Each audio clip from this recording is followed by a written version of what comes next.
This episode of The Dig was brought to you by our listeners at patreon.com and by Haymarket Books, which is hosting a series of events regarding the political response to the coronavirus crisis that might be perfect for Dig listeners like you. The coronavirus crisis, like all others, is unevenly felt. Those at the receiving end of exploitation and oppression under conditions of capitalist normality also bear the brunt of social, economic, and health impacts of the virus. Haymarket Books is determined to offer a political response to the crisis, believing that their mission to support struggles for social and economic justice is more vital than ever. In collaboration with their authors and a range of partners, Haymarket is organizing an ongoing series of events to allow us to respond both to the coronavirus crisis itself and to maintain our collective political, cultural, and social life in a manner that fosters struggle, solidarity, and debate. Sign up for scheduled events over at the Haymarket Books YouTube channel to make sure that you don't miss future events.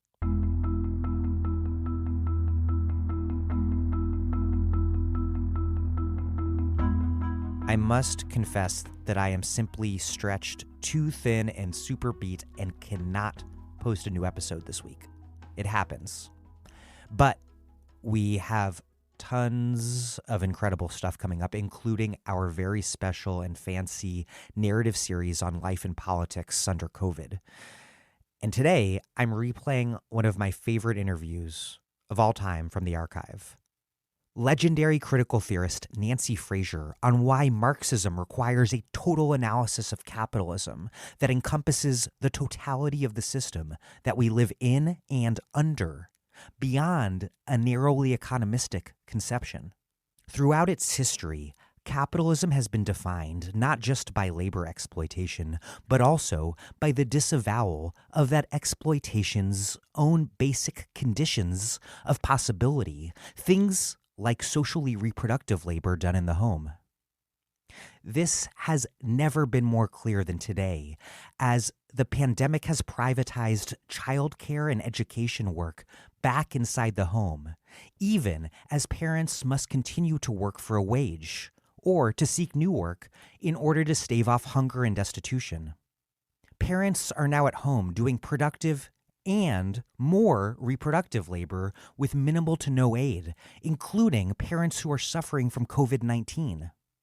This is a massive blow to what minimal socialization of reproductive labor we as a society had achieved.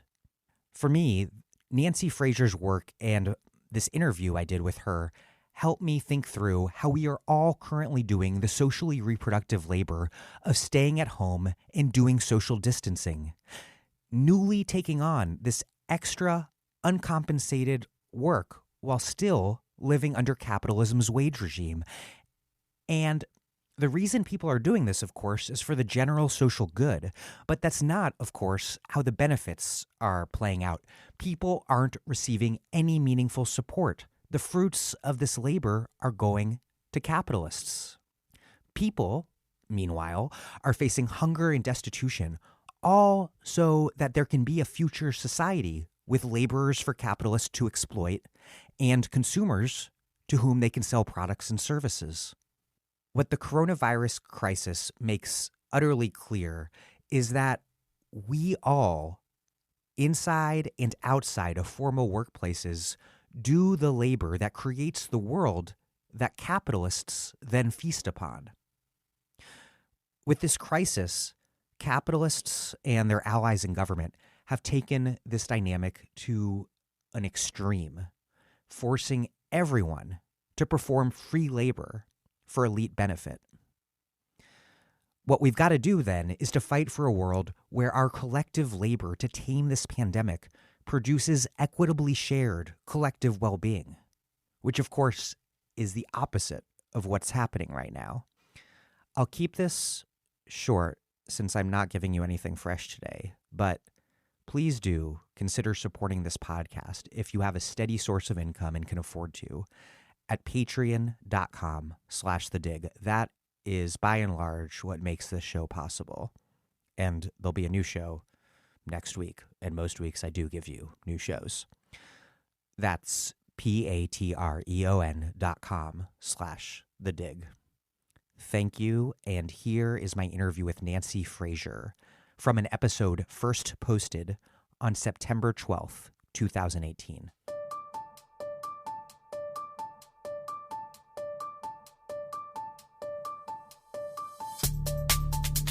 Welcome to The Dig, a podcast from Jacobin Magazine. My name is Daniel Denver, and I'm broadcasting from Providence, Rhode Island. This, dear listeners, is a serious theory show. And I'm very pleased that my guest today is legendary critical theorist Nancy Fraser. Fraser is well known for her feminist and Marxist theories of justice and social reproduction. Social reproduction is the everything that takes place in homes, neighborhoods, schools, hospitals, and more that capitalism requires to ensure that laborers can wake up in the morning and walk into work to be exploited on the job. Her latest book, Capitalism, A Conversation in Critical Theory, is a dialogue with Rahel Yagi that advances a total critique of capitalism as a comprehensive order and extends her analysis of social reproduction to capitalism's other critical underpinnings. Fraser argues that a total analysis of capitalism requires taking Marxism beyond a narrowly economistic view. Indeed, the economistic insistence on sharp divisions, such as those drawn between the economic and political and environmental, between the workplace and the home, or between liberal free labor regimes in wealthy countries and raw expropriation on the neo-colonial periphery, are themselves key to the legitimation and reproduction of the capitalist order. Throughout its history, capitalism has been defined not just by labor exploitation, but also by the disavowal of its own basic conditions of possibility, the things that the daily business of labor exploitation and surplus value appropriation require from politics, care work, war making, mining, patriarchy, racism, and more. The fact that these other forms of domination are simultaneously critical to capitalism, but also externalized as incidental under capitalism, leads capitalism to threaten its own viability. And that means that those seemingly non-economic spheres become points of contradiction and, potentially, crisis.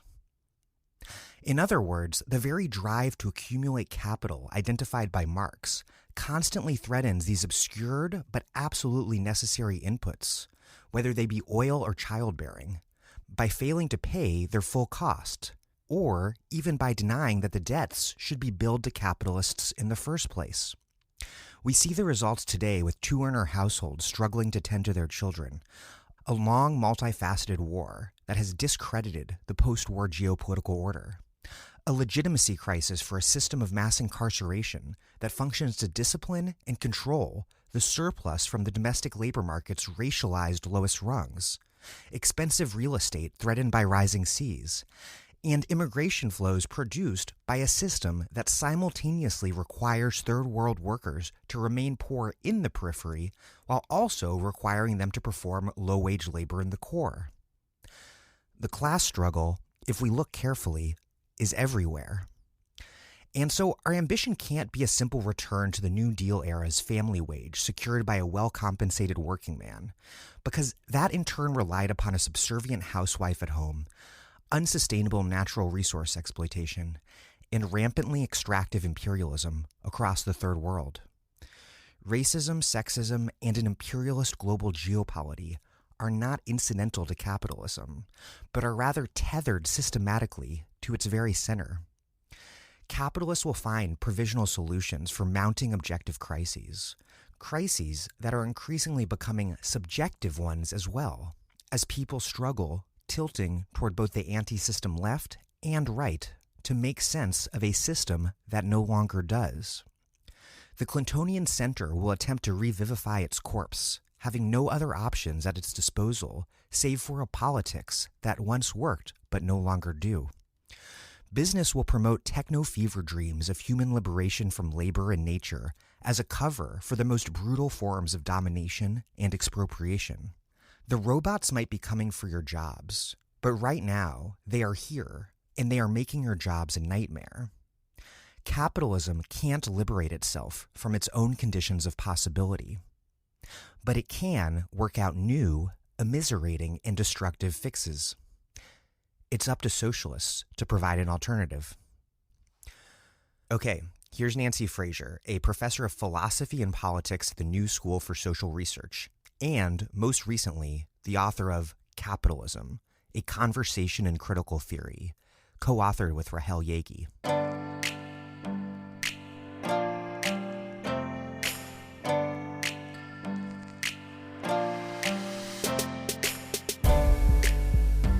Nancy Fraser, welcome to The Dig. Thanks. It's a pleasure to be here. Your Marxism is a refreshingly comprehensive one. You argue, if I can take a stab at summarizing your argument, that the exploitation of labor in the realm of production, which is what's most familiar to many Marxists, critically depends upon three key things that are shunted off into the background. First, social reproduction, which most notably, but by no means exclusively, includes home lives where humans eat, sleep, socialize, where children are reared. Second, politics, which includes everything from the market creating and defending activities of government to the carceral state. And then non-human nature, which is both this critical source of raw materials for capitalists, but also a dumpster for their waste. And some orthodox variants of Marxism don't pay much attention to these things, in part, it seems to me ironically, because capitalism mystifies and denies the fact that it depends upon these spheres. Explain this big picture of capitalism you are arguing for, something that is, in your analysis, far more than a merely economic system. You're right. There is a tendency to think of capitalism as an economic system, and then we think that if we're engaged, say, on the left in trying to criticize capitalism, we're criticizing how production is organized, how wealth is distributed, how class power in the workplace is wielded, and so on. Now, all of those things are extremely important, but they're not the whole story, because the official economy within a capitalist society depends on a background of social relations, social practices, institutions that are regarded as non-economic. In fact, I would say that one thing that is really definitive of capitalist societies, which distinguishes those societies from others, is precisely the centrality of this distinction between what is truly economic and what is non-economic. That's not a distinction that's somehow given by nature. It is a socially constructed distinction, and one that is institutionalized with real material and political force in capitalist societies. So all the work, as you mentioned, of birthing and raising children, of schooling them, of feeding them, of cleaning them, of socializing them, all the work of caring for other family members, whether we're talking about healthy and able working adults or aging or invalid parents and others. All of that is considered non-economic and outside of the capitalist economy, unless we get to a point, which we've arrived at least to some degree today, where that work is commodified and becomes wage work. But in and of itself, it's always taken a back seat and, as you say, shoved into the background. And when we think we're talking about and criticizing capitalism, we're ignoring all that. We're also ignoring all of these questions about how public power, the power of states, of global financial and political institutions, of police, how all of that power is organized and is also a necessary precondition for the functioning of a capitalist economy in the narrow sense. And the third thing you mentioned, non-human nature, seen from the capitalist economic point of view as a repository of raw material, stuff that we can just take, funnel into production, use up, exhaust, not worry about replenishing, as if it's just an infinitely available gift. And then, as you say, use it to be used also as a dumpster, as just a place to dump waste, of which we generate an enormous amount. So if you take what I call an expanded view of what capitalism is, you come to the point where you say, we can't understand how even the narrow economy functions if we don't look at the ways in which it relies on and depends upon inputs from the system of care or social reproduction, from the system of nature, from the various political systems. The economy doesn't work without those things.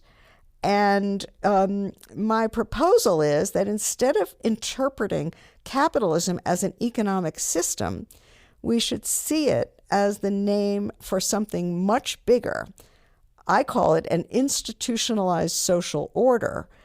And just, I think, you could get a sense of what I mean by that if you just contrast it to feudalism. Capitalism is something as big and on a par with feudalism. And in both cases, the question is, how are things that we might think of as economic functions organized in relation to other functions equally necessary to society and to the economic that are split off, hived off, called something else, located in different institutions, assigned to different people, compensated differently, if at all, and in a way that is shot through and through with asymmetrical power relations, with relations of domination.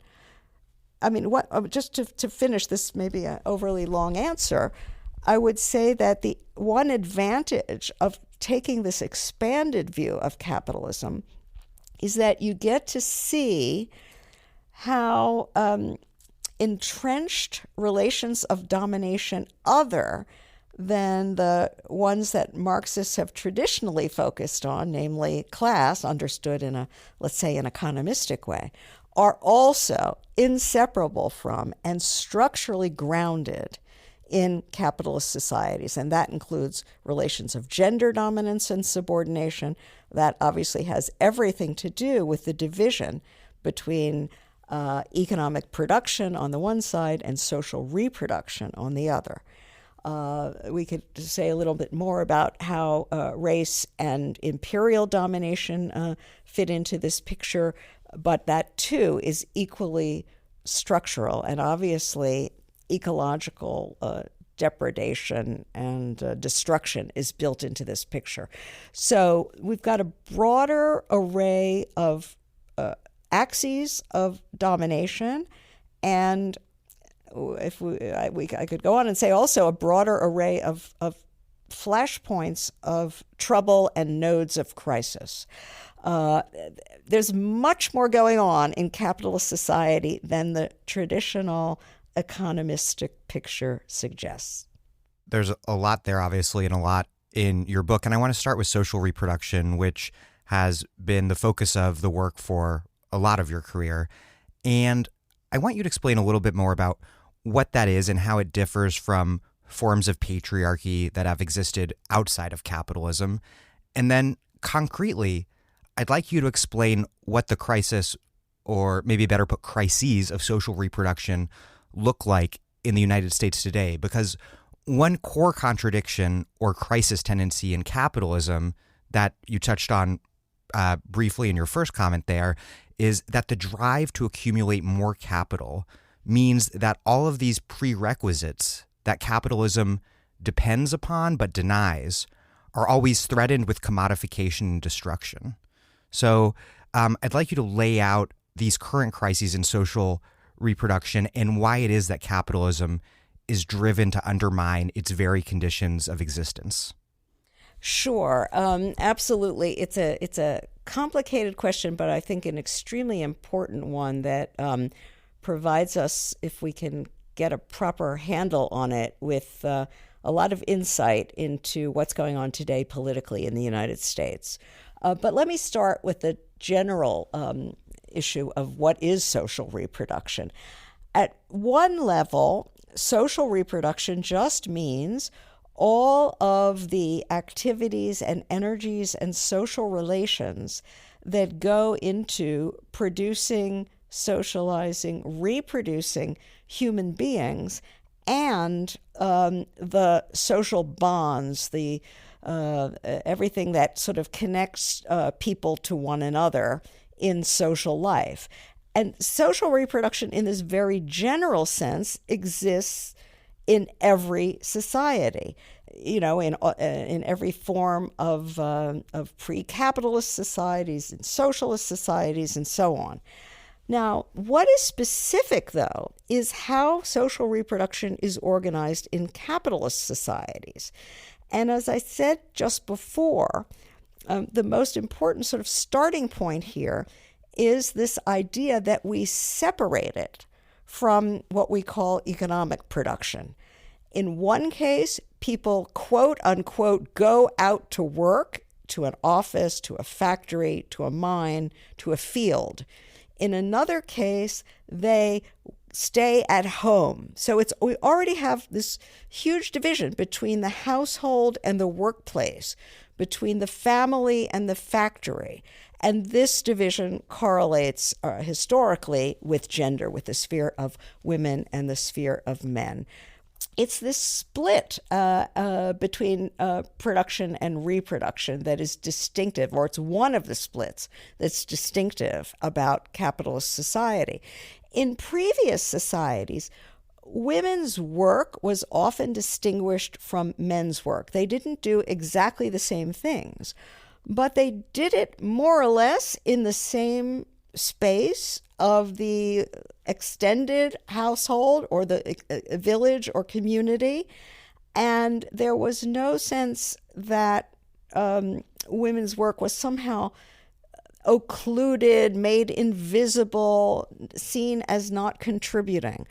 But with the emergence of capitalism, and especially these various Victorian ideologies and middle-class ideals of female domesticity, then you sort of got the idea that women weren't really even working at all. They were just adorning or diffusing fine moral sentiments throughout society. This is all a huge mystification. Some Marxist feminists, just to clarify, some Marxist feminists have thought of social reproductive labor exclusively as housework. I think that's too narrow. It's not just about cleaning and cooking and washing within the confines of a private family home. Social reproduction should also be thought of as including schools and whatever public institutions that create social bonds. Playgrounds, community centers, block parties. Playgrounds, community centers, hospitals and medical clinics are also sites of social reproduction. In any case, it's a vast expanse of social activity. But for the most part, and this is another distinctive feature of capitalism, unless it's brought inside the economy and treated as a way to make a profit, it's not counted as having any value. And most of social reproduction, all of these things I've talked about, is still outside the formal economy. It's seen as not having a value. So, I mean, that's the other thing about what capitalism values, since the whole raison d'etre of the system is precisely to accumulate profits and thereby to expand capital. That's the sole measure of value. And this brings me to the point you were just asking about, having to do really with crisis tendencies. You can see that there's a built-in hardwired imperative to maximize your profit and increase your capital if you have any.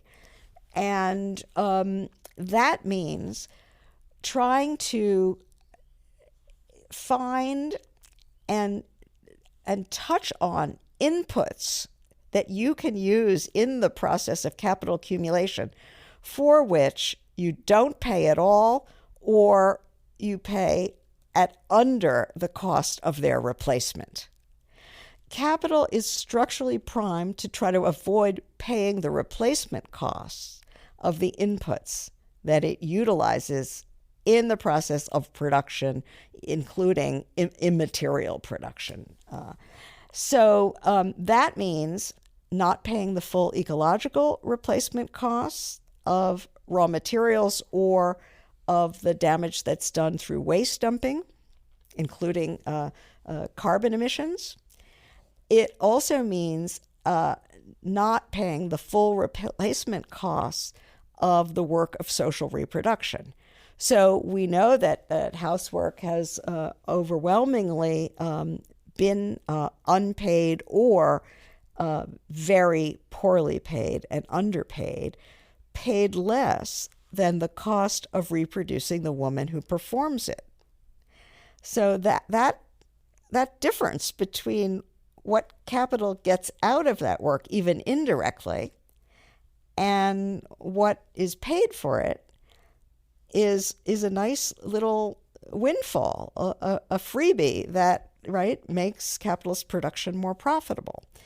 So I'm just trying to sort of describe a logic that is built into a system that works this way, where you're always trying to pay as little as possible.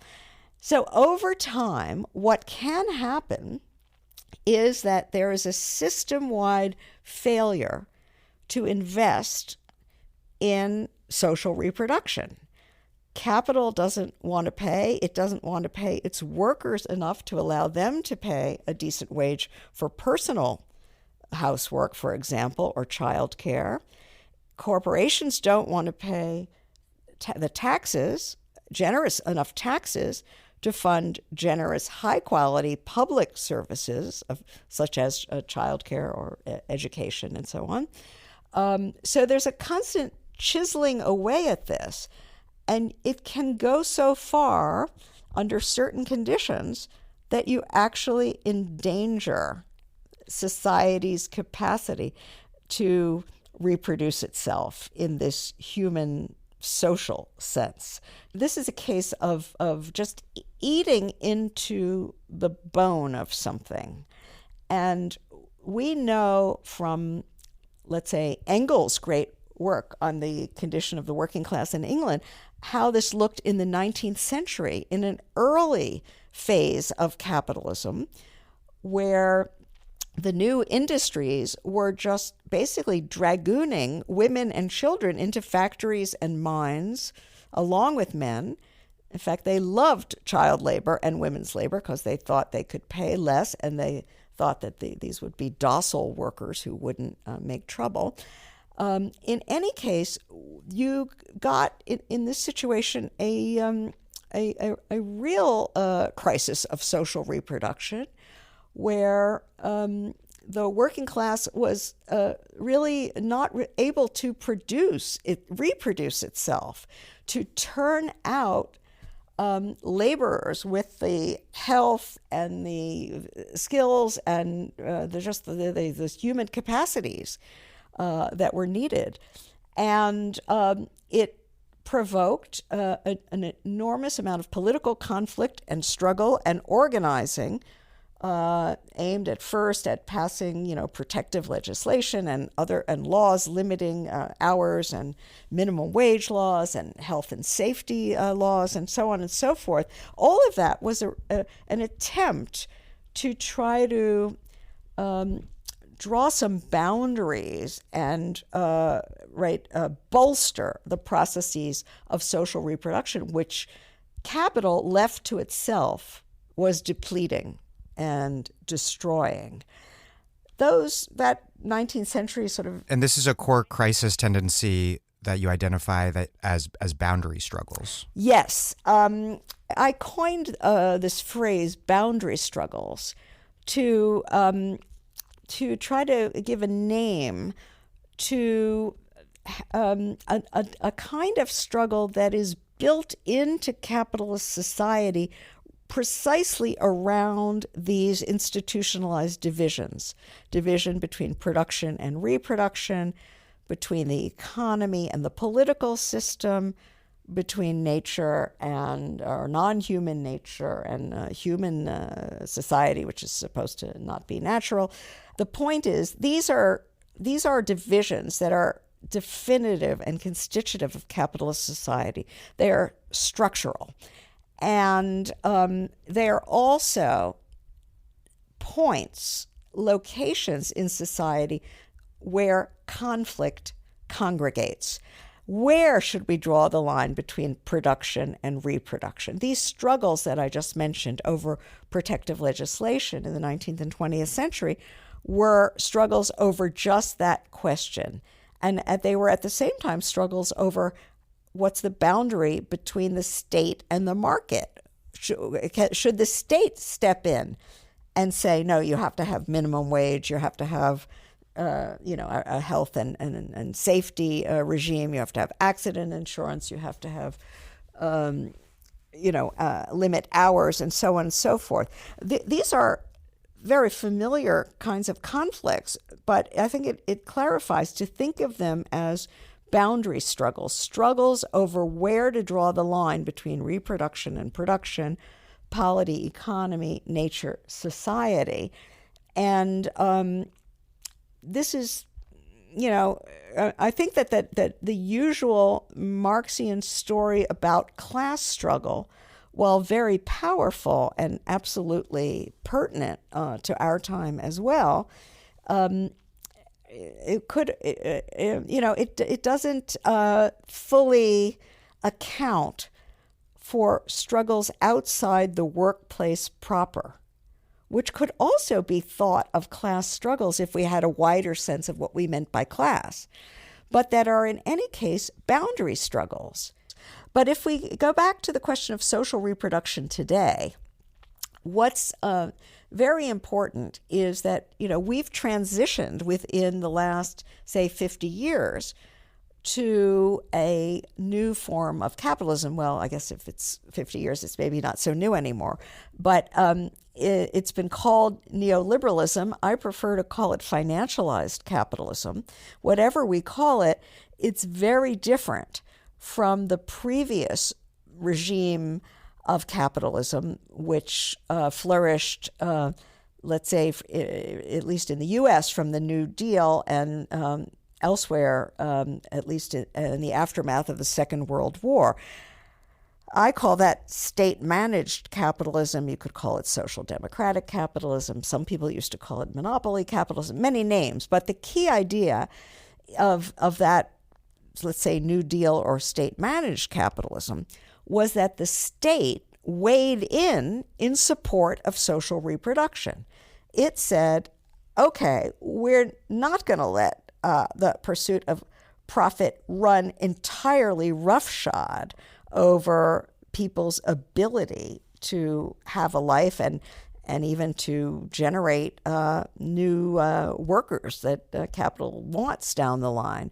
We're going to throw some ballast on the scale, some weight on the scale. We're going to tax capital. We're going to pay for schooling, and we're going to insist that wage levels be at a certain level to allow for a home life and so on.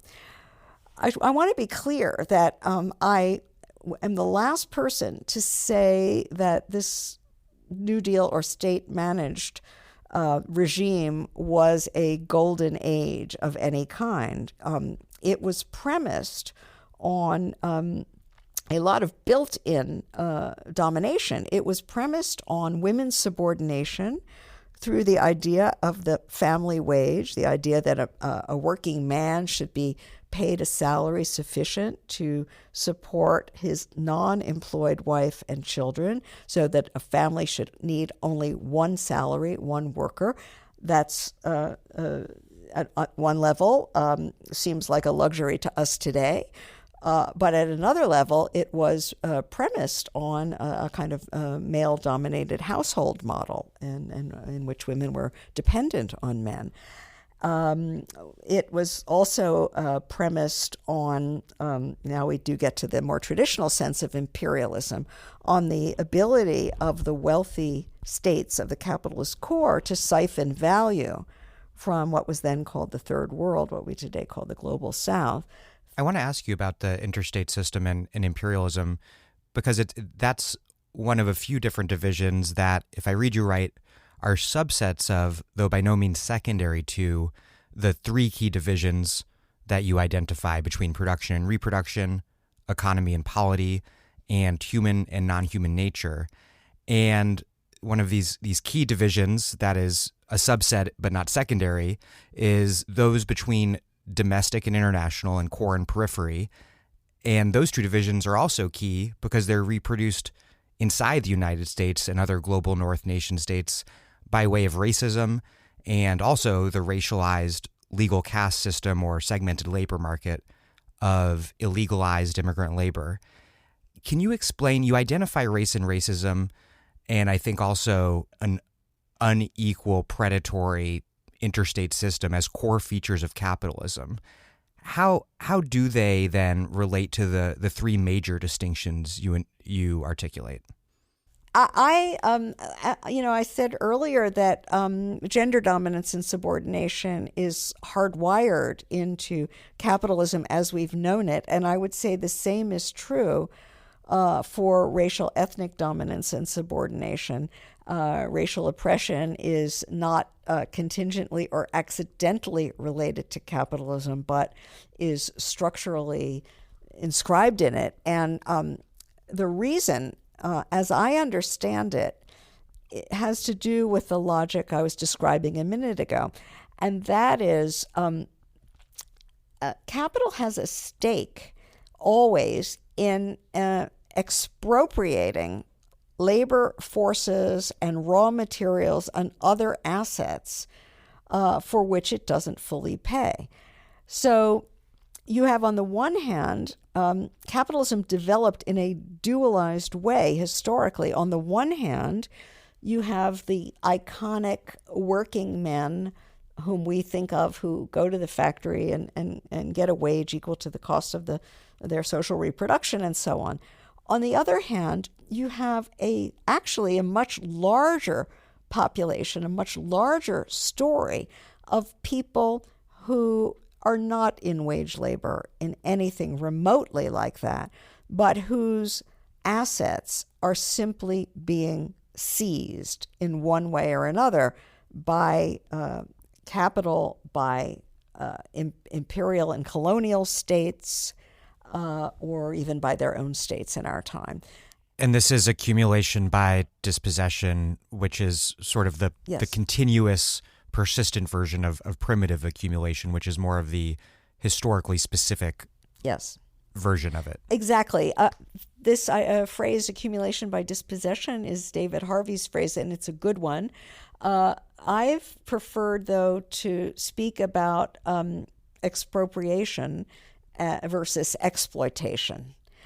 Let me quote a phrase that I love from Jason Moore, the eco-Marxist critic. He writes, "Behind Manchester stands Mississippi." So that's a beautiful phrase. It's so succinct. It's what it means is that you don't have the ability to profitably exploit factory labor in the great textile mills of Manchester without the raw material of cotton produced by slaves in Mississippi. That cheapens the crucial input, the raw material for the textile production. it also helps to have slave-produced sugar and tobacco and rum and other commodities that allow you to pay lower wages because you have cheap consumer goods, so to speak. So the point is, exploitation and expropriation have always been intertwined in the history of capitalism. They still are today. But roughly and overall, that distinction has corresponded to what Du Bois famously called the color line.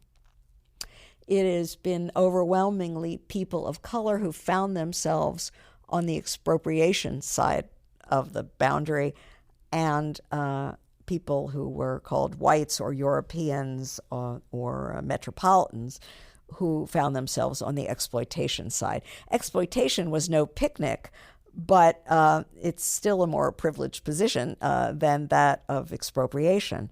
And I think that that division is the sort of fundamental structural basis of racial oppression in capitalist society. It's not just an economic distinction. It's not that one gets paid and the other not. It's also that one is free and the other is dependent or enslaved, subjugated, whether as a colonial subject or a piece of chattel property. To be, Marx insists that wage labor, the workers are free to sign a labor contract. They have a certain level of rights, even if they don't have the material means to exercise these in a fully free way. The expropriated subjects, and this is the very meaning of expropriation, they don't have rights. They don't have protections. Their persons, property, lands, animals, children can simply be seized, and there's nobody, no power they can call upon to protect them, to draw the line. So to be expropriable means to be inherently subject to violation. And that's another important meaning of racialization. Your analysis on this reminded me of an insight from Barbara Fields, which is how racism is a result of the contradictions between, I guess, what you would describe as the political and economic spheres of liberal capitalism. You have liberal democracy proclaiming liberty and some sort of equality for all, but you have this economy that's obviously brutally unequal, most extremely so with the expropriated labor of African slaves. And then, so racism is a sort of provisional solution to this contradiction. There is a contradiction, I would say, in that unlike feudalism and other forms of ancient slave societies, say, capitalism really depends on the idea that the official working class, those who are recognized as workers, are free individuals. They, in time, acquire citizenship rights. They get the vote. They have to struggle for it, but they get the vote and they get civil rights and other rights. On the other hand, capitalism doesn't work without this substratum, without this background, this hidden abode. That it's the sort of analog, in a way, of the housewife. In a sense, you could say her labor is, if not expropriated, at least appropriated by capital. And on the other hand, you have these vast swaths of humanity throughout the world, as you say, overseas, in colonies and post-colonies, but also the so-called colony within the core, the periphery within the core. There used to be a whole theory about the black colony within the U.S. In African American liberation thought. So that negates. I would say that the freedom of the worker, which is, of course, the freedom to be exploited, let's not overstate it, but the freedom of the worker depends upon the subjection of the quote unquote non-worker, the racialized other.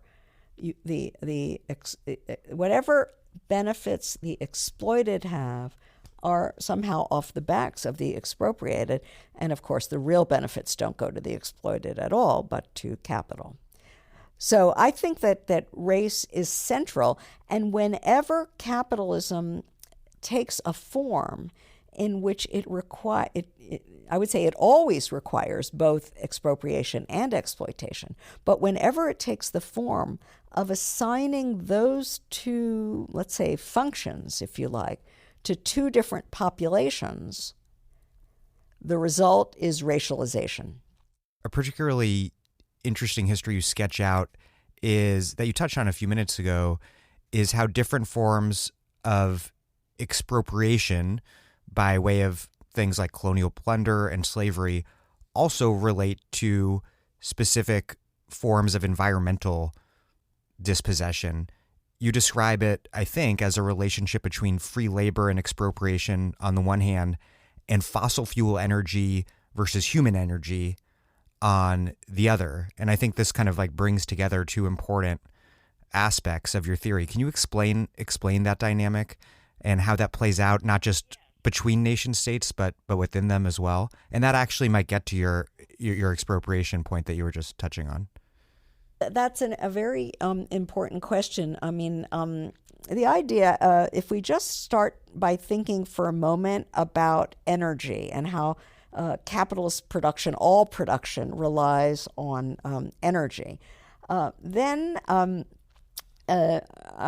influenced by a really interesting essay that I read by I'm forgetting his initials, but his name is McNeil, who distinguished between somatic and extrasomatic energy regimes.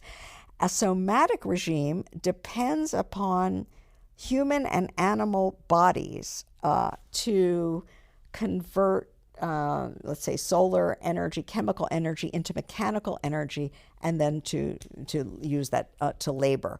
So it's human muscle and oxen and horses and all of that. And for millennia, including in the early stages of capitalism, that's what powered production. Then you get this very important moment with the introduction, it's really the invention of, by Watt, of the steam engine, and the idea that you can actually convert chemical to mechanical energy outside of living bodies. You can do it in a machine, in an engine. And this is a total game changer because it means that you can, well, the appearance is that you liberate yourself from the need for living bodies and from the need for more and more land to feed the living bodies, right? You can liberate yourself from the need for biomass. Whereas before, if you wanted to scale up production, you had to conquer more bodies, you had to conquer more lands to feed them. Now, apparently, all you need to do is get a little bit of coal and a smaller number of workers, put them inside a factory and crank up the steam engine. Well, what is clear to me is that that's only the sort of front story, the tip of the iceberg. You could say that the harshest and most obvious fallout from a couple of centuries of really rampant carbon emissions, falls most obviously and harshly on peoples in the global south, and one should add communities of color within the global north who are subject to environmental racism, toxic dumping, and so on and so forth. So this is all entwined, this ecological side of the story and the part of it that has to do with expropriation and imperialism, which again has to do, as you rightly pointed out, with the way that capitalism divides economy from polity. It sets up a world economic system and then superimposes on that a multi-state political system of vastly unequal states, it must be added. The front story of the future, I think, is Elon Musk, its self-driving cars, its high-frequency trading, its seamless and near-total automation, its technological fixes to the ecological crisis. What do you make of that front story, and what's the backstory that it's dependent on but disavowing? Yeah, I mean, that's the sort of like hyper fantasy of, freedom from materiality. This is the idea that we somehow catapult ourselves out of embodiment, out of our planetary material existence, and somehow give birth to ourselves as pure mind or symbolic beings or whatever, and get everything that we need or want in that way. But these fantasies of liberation from nature and from labor have always meant one thing. They have always meant offloading the burdens onto other bodies and other natures, far away from which we try to, let's say, cordon ourselves off in our gated worlds and so on. It makes no sense. It's only possible, like Manchester, because there's Mississippi somewhere else, and that means other people whose conditions of life are being devastated. This is Sarah Jaffe, and you are listening to The Dig with Daniel Denver, my favorite podcast for thoughtful discussions on the U.S. left and beyond, and you can support it on patreon.com. This episode of The Dig is brought to you by our listeners who support us at patreon.com, and by Verso Books, which has loads of great left-wing titles, perfect for Dig listeners like you. One that you might like is Bigger Than Bernie: How We Go from the Sanders Campaign to Democratic Socialism by Megan Day and Micah Utrecht. The political ambitions of the movement behind Bernie Sanders have never been limited to winning the White House. Since Bernie first entered the presidential primaries in 2016, his supporters have worked to organize a revolution intended to encourage the active participation of millions of ordinary people in political life. In Bigger Than Bernie, activist writers Megan Day and Micah Utrecht give us an intimate map of this emerging movement to remake American politics, top to bottom, profiling the grassroots organizers who are building something bigger and more ambitious than the career of any one candidate. Bigger Than Bernie offers unmatched insights into the people behind this unique campaign and a clear-eyed sense of how the movement can sustain itself for the long haul. Bigger Than Bernie: How We Go from the Sanders Campaign to Democratic Socialism by Megan Day and Micah Utrecht. Out now from Verso Books. Another question about this division between politics and economics, which I think is also, as an aside, something that helps me understand how libertarians get away with cleansing the market of power relations of domination. But it's a division, like the others you outline, obviously, that mystifies these deep and mutually dependent relationships. And today that seems really clear on a lot of different fronts. You have the Tea Party and then Trump, and the way that freedom of movement for capital has been met with this increasing nationalism, hardening of borders, xenophobia. Obviously, no crisis predictably or automatically determines any particular political outcome. But on a theoretical level, I'd like you to explain the difference between objective and subjective crises, and more concretely to explain the current dynamic between economic and political crises that we're witnessing, with what seems to be a legitimation crisis for the system. Yeah, that's a very important point. I mean, a lot of we've been talking so far without really making a distinction between a kind of objective aspect of a crisis and a lived or social or subjective aspect of a crisis. But when we were talking about this sort of dynamic of whereby capital is always trying to confiscate as much as it can in the way of free labor, free nature, free political benefits without paying their costs, that's an objective system, right, dynamic, and one that I was trying to suggest is, without some kind of intervention, left to its own devices, one that will necessarily end up undermining, destabilizing, exhausting the very background conditions that the system needs. That would be an objective story about a crisis tendency. It's kind of parallel to what Marx meant by the tendency of the rate of profit to fall. That's an objective dynamic.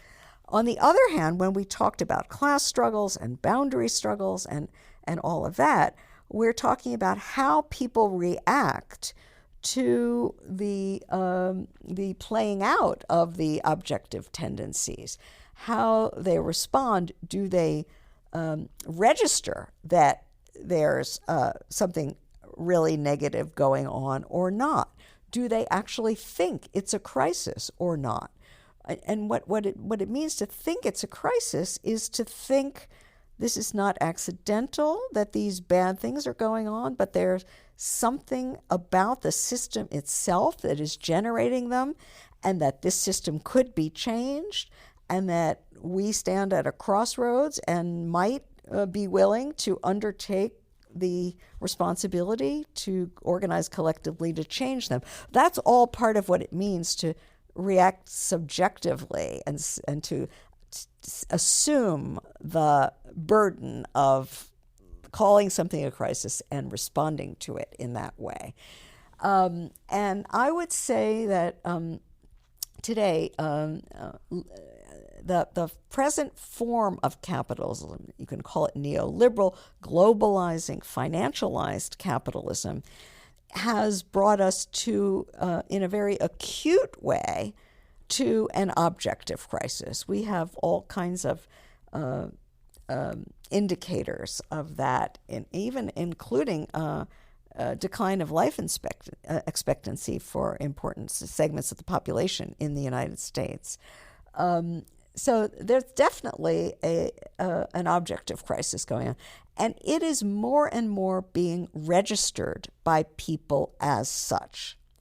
However, that's when the fun begins, if you like, because everything depends on how people who register a crisis interpret it, where they think its true sources are, who's the culprit, what's to blame, what needs to be changed, et cetera, et cetera.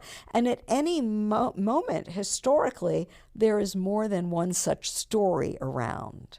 In fact, a crisis, you mentioned a legitimation crisis. What that means is that the sort of established narratives through which people interpreted what was going on in, let's say, a normal non-crisis period have lost their credibility.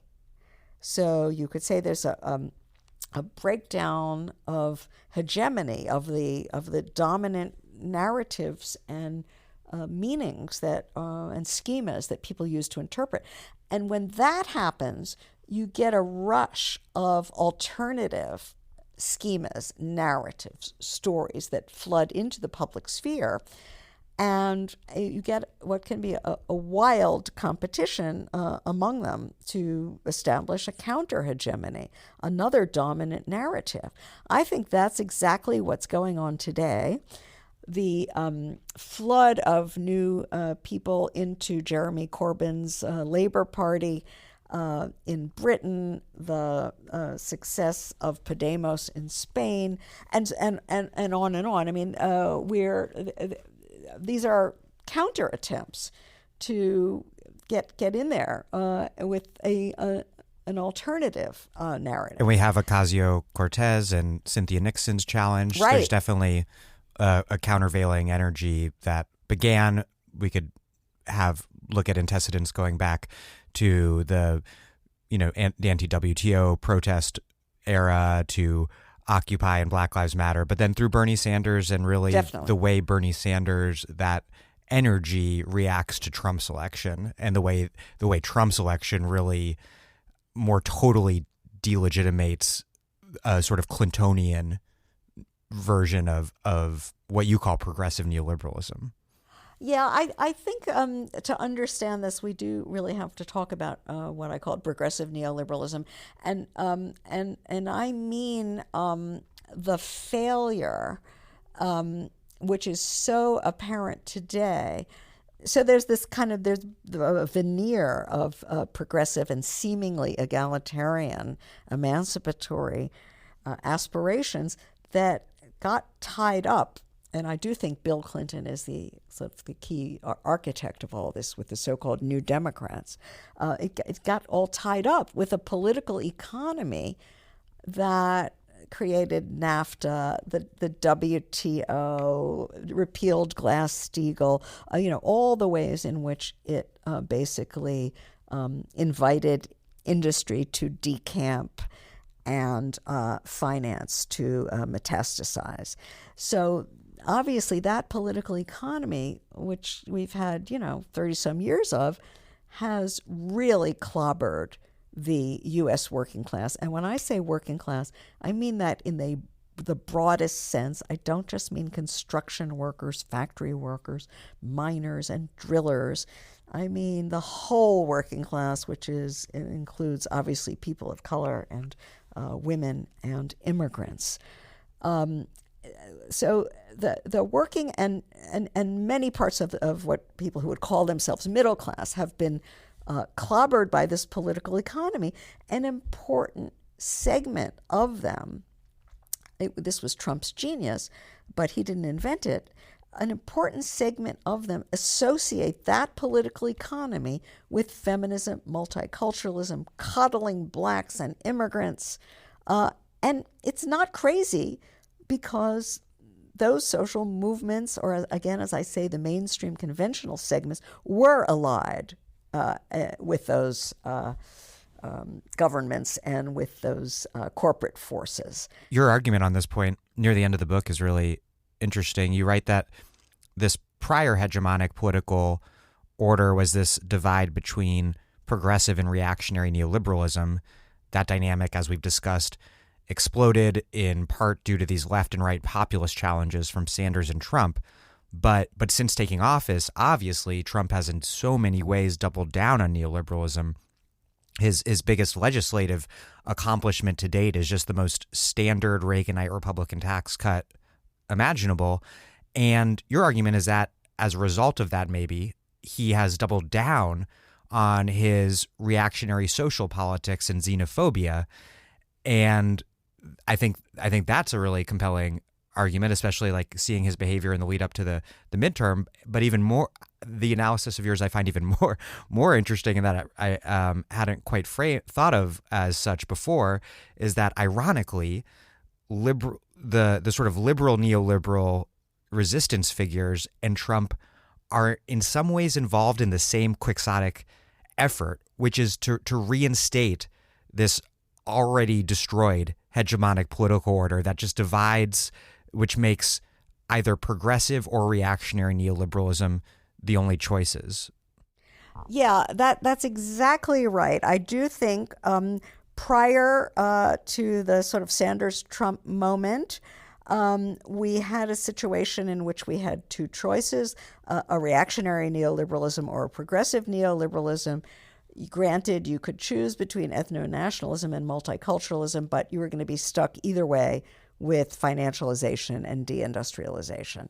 So that was the limited choice. And then we had this astonishing moment when these two figures, and I don't mean to suggest that there wasn't plenty going on before that led up to this and enabled it, And you rightly mentioned Occupy and Black Lives Matter and so on. Fair enough. But nevertheless, there's this moment where suddenly the political universe widens and there are some other options. And yes, I did call them a progressive populism on the Sanders side versus a reactionary populism on the Trump side.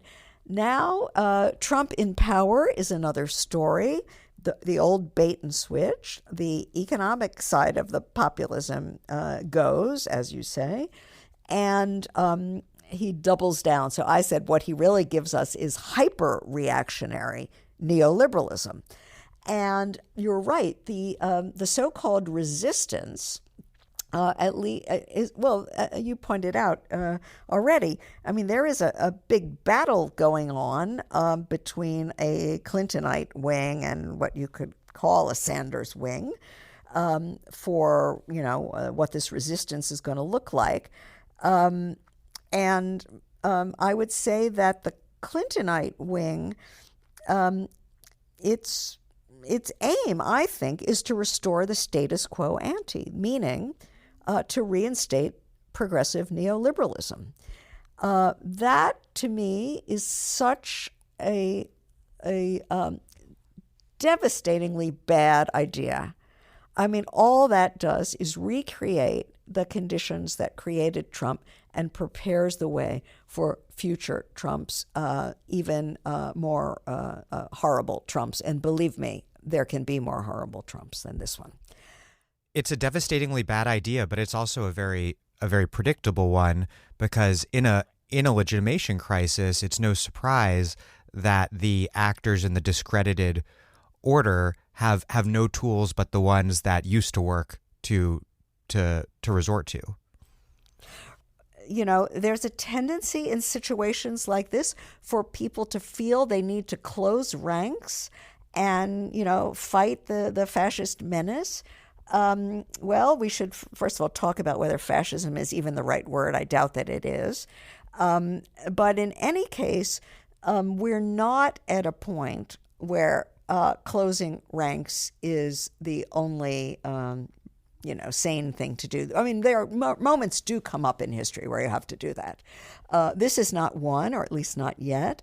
And I think it is a moment for a left and progressive populism or democratic socialism, there are many terms one could use here, to really jump into the breach in a big way and try not to close ranks, but to promote divisions, to try to split off the mass of people who identify with feminism, anti-racism, environmentalism, multiculturalism, split them off from their neoliberal allies, from the Hillary Clintons and others who have, let's say, ventriloquized their demands and claims in a form that is perfectly consistent with neoliberal financialization. Let's try to create a split. Let's be done with lean-in feminism, with corporate feminism. I'm part of an initiative of feminists and socialist feminists who have tried to start something we call the feminism for the 99%. And I'd like to see an environmentalism for the 99% and an anti-racism for the 99%, and on and on. The point is, we should split the progressive ranks and at the same time try to split Trump's ranks, because I am convinced that a lot of the working class people who voted for him, I mean white working class people in the upper Midwest and elsewhere, are not forever wedded to this xenophobic, anti-immigrant, ethno-national, and racist perspective. The proof is we know that 8.5 million of them voted Obama in 2012, and then Trump in 2016. That shows right off the bat that they're not card-carrying racists. They voted Sanders, many of them, in the Democratic primary. They're opportunistic. They're voting for whoever talks a good line on the economy, on jobs, on wages. and public services. And Trump did talk a better line on some of those things than Hillary Clinton did. But we can talk an even better line on those things. And one that's not we racist. can link it to the progressive views about gender, race, immigration, and so on. I want to ask you about how alienation fits into all of this, because it seems like it's a key to getting beyond narrowly economistic analyses and lead us to an analysis that can help us understand things like the Pizzagate conspiracy theory or the really lethal disaffection amongst white workers in terms of the deaths of despair from suicide and opioids, who in many cases are still much better off than their counterparts of color. You write that, quote, markets and labor power change the internal character of what is traded on them and the surrounding form of life in which they are located. What is alienation? Does it take place in multiple ways and on multiple levels, say at both the point of production and also in a larger systemic manner? And what is it that we're alienated from or made alien to? Right. Look, this is a sort of complicated philosophical question as well as a political and interpretive question. There's a long tradition that goes back to Marx's very early writings to write about alienated labor, meaning exploited wage labor within capitalism, where the worker is alienated from her or his own self, his own laboring activity, which he or she doesn't control, is controlled by the capitalist, alienated from the product of the labor, alienated from fellow human beings, and from what Marx famously called the worker's species being, our humanity as such, by which I think he meant our freedom to collectively decide what kind of form of life we want to live and to build the institutions and so on in order to do that. And I would say people today are alienated from all of those things. I mean, there's nothing more alienated in terms of labor than, having to sort of follow some script in interacting with customers, either on the phone or at a fast food joint, while you're also, doing some, backbreaking and repetitive labor in hot and horrible conditions. So we're no strangers to alienated labor. Even I think the popularity of freelancing and all of this, even though that's quite mystified in certain ways, it does bespeak a hunger for creativity, being able to determine, how you use your time, being an individual, not just being under the watchful surveillance of, somebody else's script.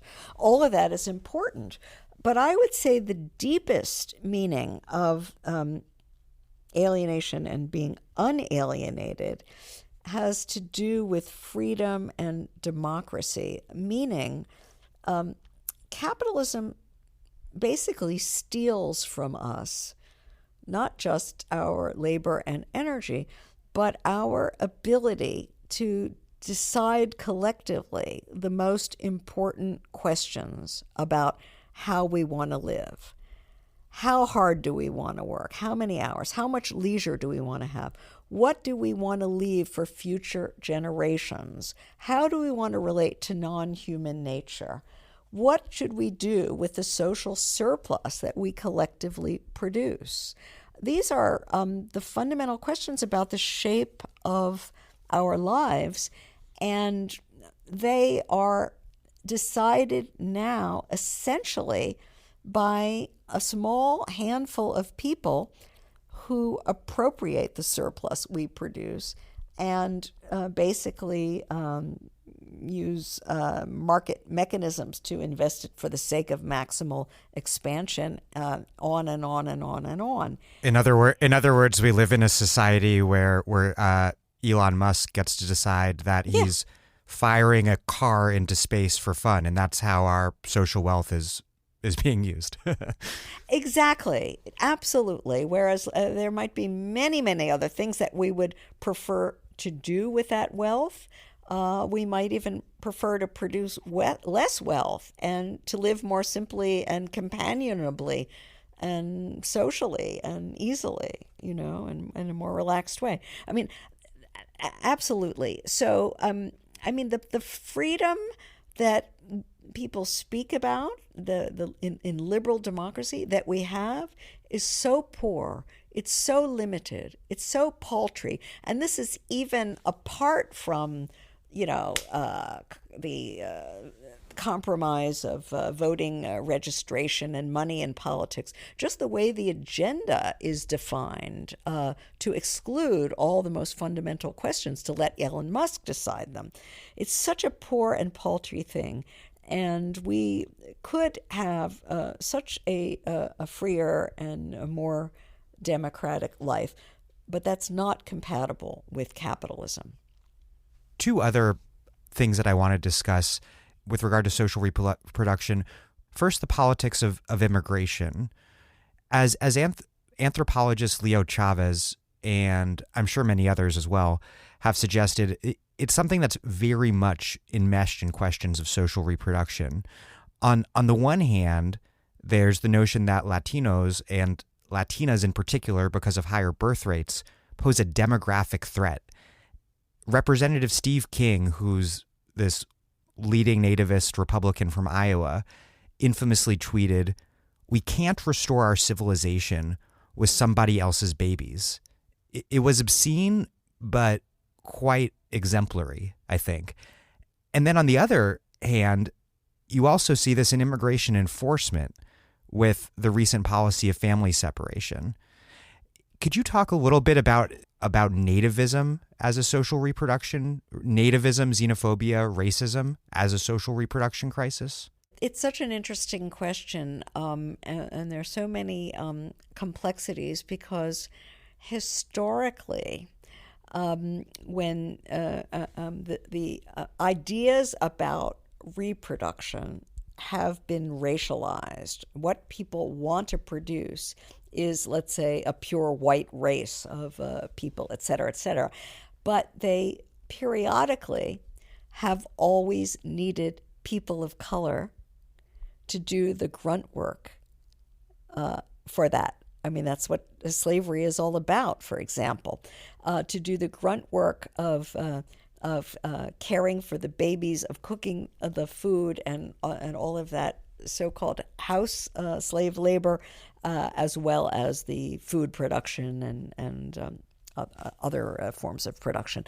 So it's, I think, another example.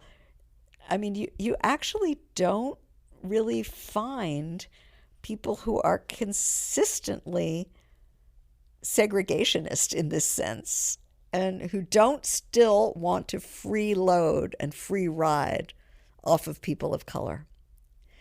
So they're in a certain kind of performative contradiction themselves.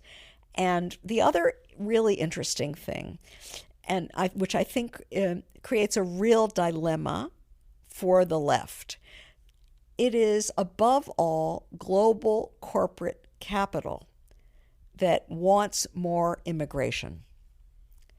They want workers. It has historically, by and large, been organized labor that has been wanted more restrictive immigration. That sort of turns, what our hoped for ideas about class struggle on their head. There really is, one would have to distinguish between aspects of the situation in which immigration might really hurt existing workers, and I don't think that's the case much in the United States today, and cases where it's a pure phantasm with no, real objective basis, right? And the problem is that we don't have a global labor regime with global labor rights, global labor protections, global, labor entitlements, so that there is an unevenness in how workers can be treated and paid throughout the world. Capital loves that and takes advantage of it. Organized labor rightly objects, but is so weak. But objects to the individuals rather than the structure, rather than the segmented market in the first place. It just hunkers down to protect a small and dwindling existing membership against the quote unquote other, which is exactly, again, the wrong way to go. Well, Nancy Fraser, thank you so much for your time. You're very welcome. It's been a really interesting conversation, and I thank you.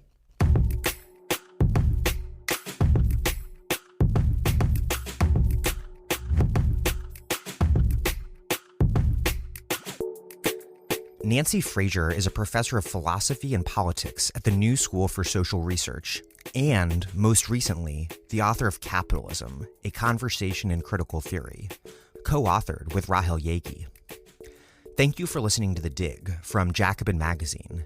As Marx once said, after noting that every social process of production is, at the same time, a process of reproduction. While other podcasts have only interpreted the world in various ways, our point is to change it. We are posting new episodes every week. The Dig was produced by Alex Lewis, music by Jeffrey Brodsky. Follow us on Twitter at The Dig Radio, and please find us wherever you get podcasts, and subscribe. If it's on iTunes, you can also leave us a glowing review.